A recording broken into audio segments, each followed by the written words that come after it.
Halo guys. Ini mungkin terkesan seperti terburu-buru. Jadi,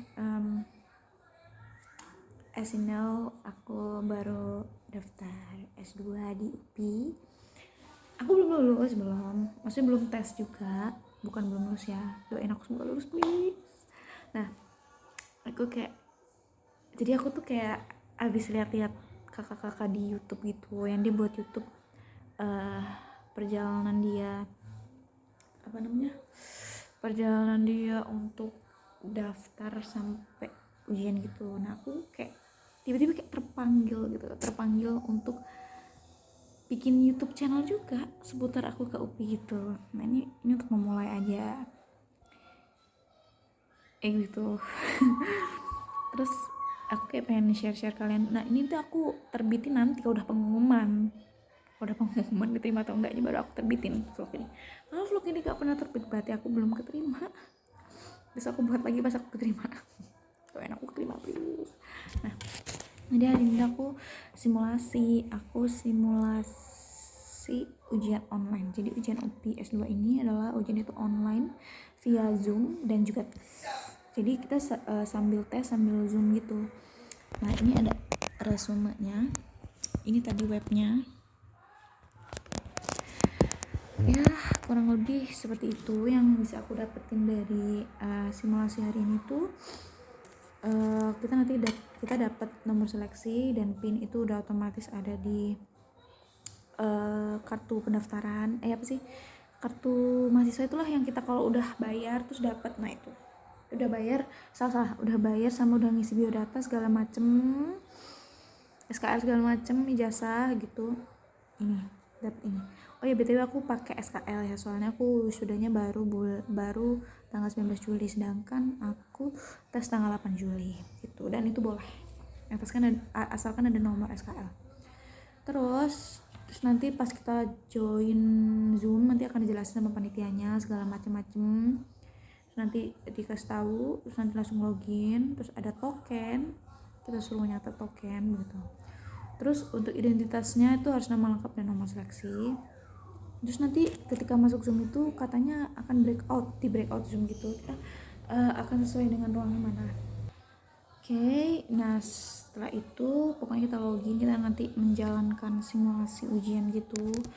Soalnya bener kayak ya udah soal ngasal gitu ya, sampel dari beberapa prodi kayaknya. Jadi kayak soalnya tuh kayak ada tentang seni, BK segala macam gitu.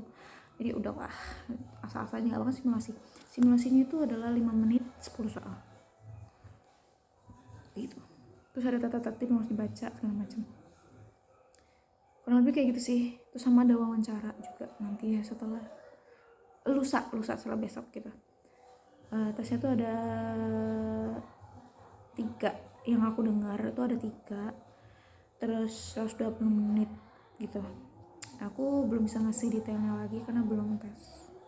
Mungkin sekian dulu, kita lanjut besok. Halo guys, bentar lagi aku bakalan tes wawancara. Takut. Doain ya guys, pengumumannya tanggal 14 soalnya. Kayak semua aku terima deh, aku nggak tahu ya. I'm so afraid and scarier. I don't know, I just Halo guys, mungkin kalian barusan udah lihat video aku waktu simulasi sama abis wawancara ya. Terlihat sangat kacau mukaku. Tapi alhamdulillah, tadi malam kemarin aku dapat pengumuman kalau alhamdulillah aku lulus, yeay gitu. Jadi aku bisa menerbitkan vlog ini gitu untuk membantu teman-teman semua yang sekalian yang mau ikut juga untuk daftar di UPI S2. Oke, mungkin sekarang aku udah bisa memberikan detail yang lebih banyak ya. Jadi first of all, aku daftar prodi pendidikan biologi S2 di UPI gitu. Untuk serangkaian pendaftaran itu kan misalnya di web aja, di situ ada semua rangkaiannya. Kalau aku kemarin itu yang pertama masukin nomor SKL dulu apa ya, nggak salah. iya kalau nggak salah itu, sama daftar apa kayak masukin profil segala macam gitu, itu kalau aku nggak salah ya. Kadang kan setiap tahun tuh beda juga gitu kan, jadi ikutin aja yang ada di web. Terus aku udah bayar, abis itu ngisi biodata. Biodatanya ada biodata diri, ada biodata keluarga, ada apa sih, ada riwayat pendidikan, kayak kamu titelnya apa, terus lulusan dari mana, IPK-nya berapa gitu-gitu. Terus ada nomor SKL. SKL itu penting ya kalau kalian untuk daftar S2. Itu untuk yang belum lulus kayak aku. Kemarin kan aku belum lulus tapi udah daftar kan. Dia aku butuh SKL. Yang penting kuncinya kalian udah kompre begitu. Terus jadi bisa nerbitin SKL. Udah kan, udah itu ikutin segala macem, terus kemarin simulasi, terus tes. Nah aku mau bagiin tips, enggak, FR ya, FR mungkin dibilang FR, spoiler lah ibaratnya, spoiler tentang soal TPA. Oke. Jadi kalian jangan gimana-gimana ya. Menurut aku soal TPA itu susah banget, sumpah. Jadi TPA-nya beneran terdiri dari tiga subbab. Yang pertama verbal. Verbal itu isinya ada sinonim antonim, hubungan kata atau padanan kata, kayak misalnya rumah titik dua, keluarga terus sama dengan apa gitu yang sepadan dengan itu. Terus ada lagi padan kata, antonim, sinonim. Paragraf utama kemarin ada nggak ya, aku lupa juga.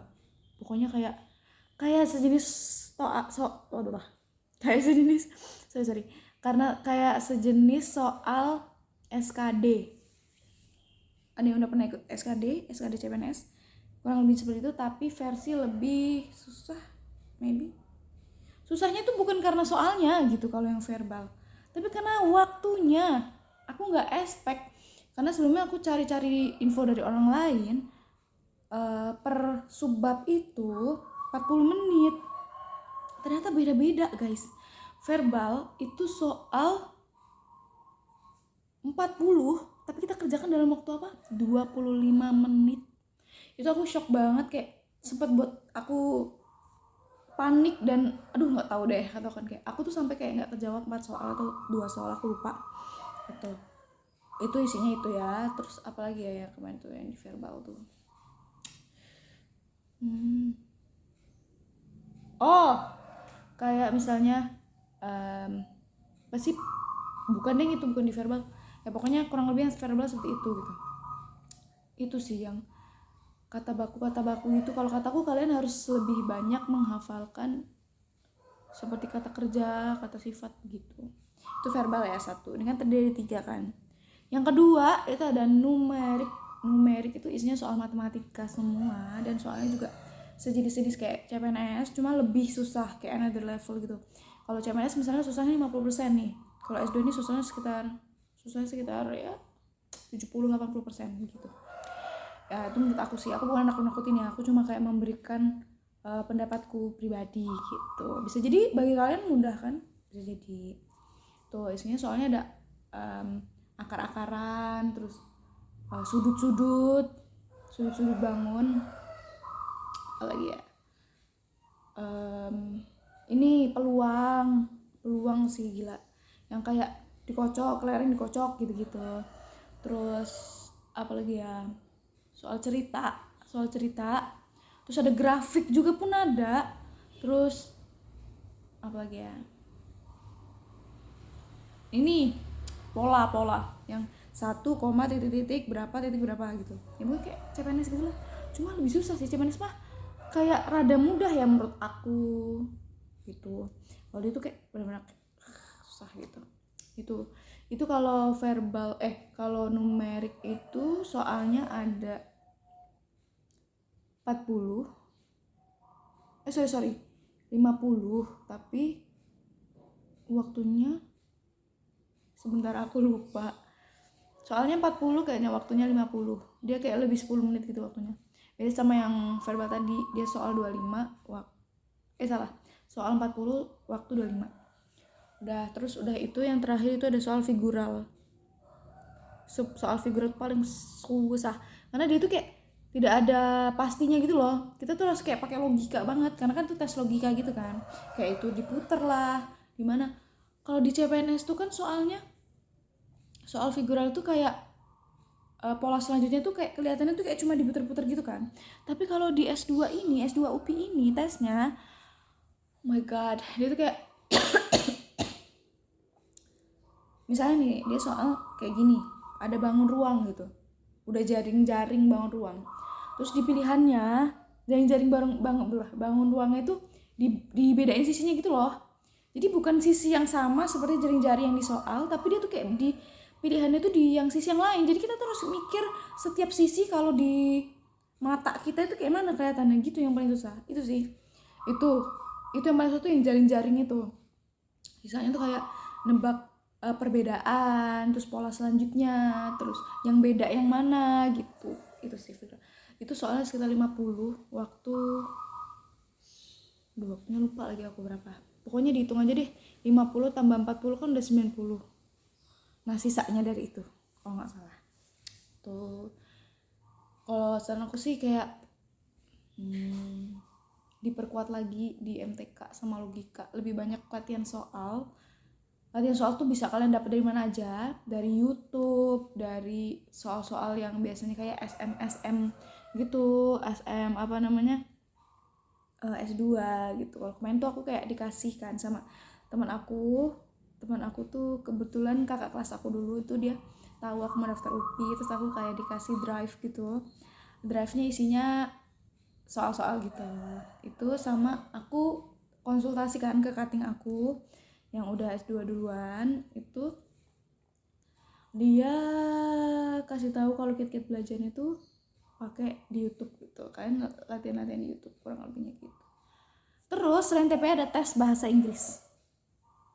Kalau TPA susah, bahasa Inggris lebih susah, astagfirullah. Bukan menakutkan ya, ini hanya memberikan memberikan perasaan. Pokoknya seperti itulah. Bahasa Inggris itu soalnya reading, kayak reading kita waktu TOEFL. Kalau aku kan di Unila kan ada TOEFL, wajib TOEFL gitu kan. Nah, kurang lebih soalnya seperti itu, kayak bahasanya wow sangat tinggi sekali, dan itu bener-bener panjang gitu kan, karena kan soal cerita. Kayak misalnya nih nomor 1 ada soal cerita bla bla bla bla bla. Ini tuh buat berlaku sampai 8 soal ke depan gitu. Jadi kayak kita harus tetap balik. Masalahnya ya soal ceritanya itu cuma ada di nomor 1 sampai nomor 8 tuh nggak ada soal cerita.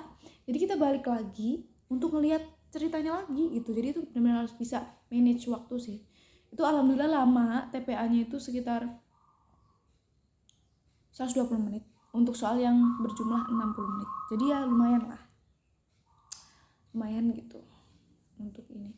Kalian harus memperbanyak verb gitu, yang kata kerja yang kalian ketahui, karena bahasanya bukan yang sering kita dengar gitu loh kata-katanya tuh. Dah kurang lebih tesnya itu. Untuk waktu tesnya gimana kak? Apakah langsung? Tidak besti. Kalau TPA dulu, abis itu kita istirahat sekitar 1,5 jam or something, terus mulai lagi jam 1 siang gitu untuk tes bahasa Inggris. Jadi kita gak mubeng banget lah, kecuali nih kalau misalnya kayak tes TPA-nya itu tuh kayak lanjut gitu, kayak abis subtes 1 langsung subtes 2 langsung subtes 3 gitu. Soalnya bisa dibolak-balik nggak? Bisa, soalnya bisa dibolak-balik, tapi untuk yang masing-masing subtes. Jadi kita misalnya masih di subtes verbal, kita bisa bolak-balik di verbal aja. Tapi kalau kita udah di numerik mau balik ke verbal nggak bisa gitu. Kurang lebihnya begitu. Apalagi ya, mungkin udah sih. Aku harap vlog aku ini bisa bantu teman-teman yang ada keinginan juga untuk daftar di UPI gitu. Sampai bertemu di UPI. Bukan bermaksud apa-apa ya, aku cuma pengen membagikan ilmu gitu. Sekalian aku memulai kehidupan YouTuber. Soalnya emang banyak sih yang nyuruh aku buat buka YouTube, cuma kayak baru sekarang gitu. Kayaknya aku bakalan nyepil kehidupan aku di sana, tapi nggak tahu ya. Ini semoga aja aku istiqomah membuat vlog, karena kan mager juga sih ngeditnya. Nah begitu. kurang lebih seperti itu. Goodbye, see you.